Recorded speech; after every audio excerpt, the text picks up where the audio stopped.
আমাদের নির্বাচনটা তথাকথিত নির্বাচনের মতো নয় আর আমাকে বিভিন্ন চ্যালেঞ্জ পাড়ি দিতে হয়েছে। যারা নির্বাচিত হবেন বাটনটা তাদের কাছে আসবে। সাধারণ সম্পাদক পদপ্রার্থী, তো ভেরি ইম্পর্ট্যান্ট একটা পোস্ট। খুবই টেনশন করছি, কিন্তু তারপরও আমাদের ইলেকশনের বা আমাদের নির্বাচনটা তথাকথিত নির্বাচনের মতো নয় আর কি। আমরা প্রতি মুহূর্তে উৎসব করি, আনন্দ করি, আমাদের প্রচারণা কাঁধে কাঁধ মিলিয়ে, হাতে হাত মিলিয়ে। তো সেই দিক থেকে আমরা চালিয়ে যাচ্ছি, আমি পার্সোনালি চালিয়ে যাচ্ছি, কিন্তু তারপরও যে টেনশন হচ্ছে না তা কিন্তু নয়।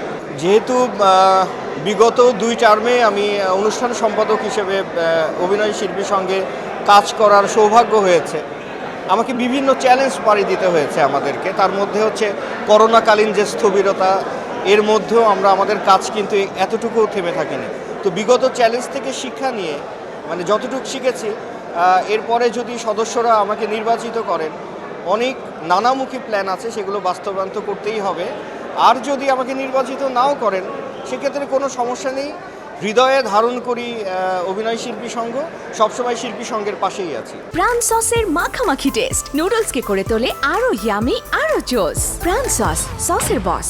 দেখুন, বিগত কমিটিতে যারাই কাজ করেছেন তারা সংগঠনের জন্যই কাজ করেছেন। এটা অনেকটা রিলে রেসের মতো।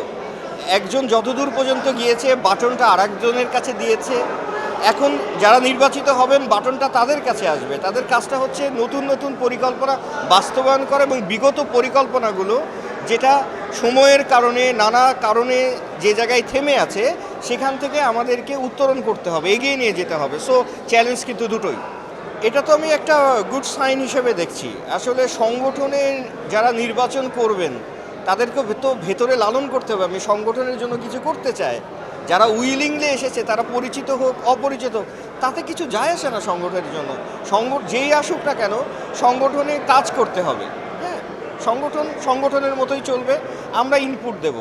পরিচিত বা অপরিচিততে খুব বেশি যায় আসবে বলে মনে হয় না। ভোটারের সংখ্যা একদমই 700-র একটু কম। তারপর আমার জন্য দোয়া করবেন।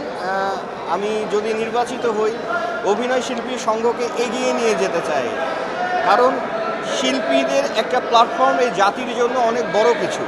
তো এই প্ল্যাটফর্মকে এগিয়ে যেতে হয়, এবং এটার সাথে নির্ভর করে জাতির উন্নতি, জাতির সাংস্কৃতিক চেতনা এবং তার মূল্যবোধ।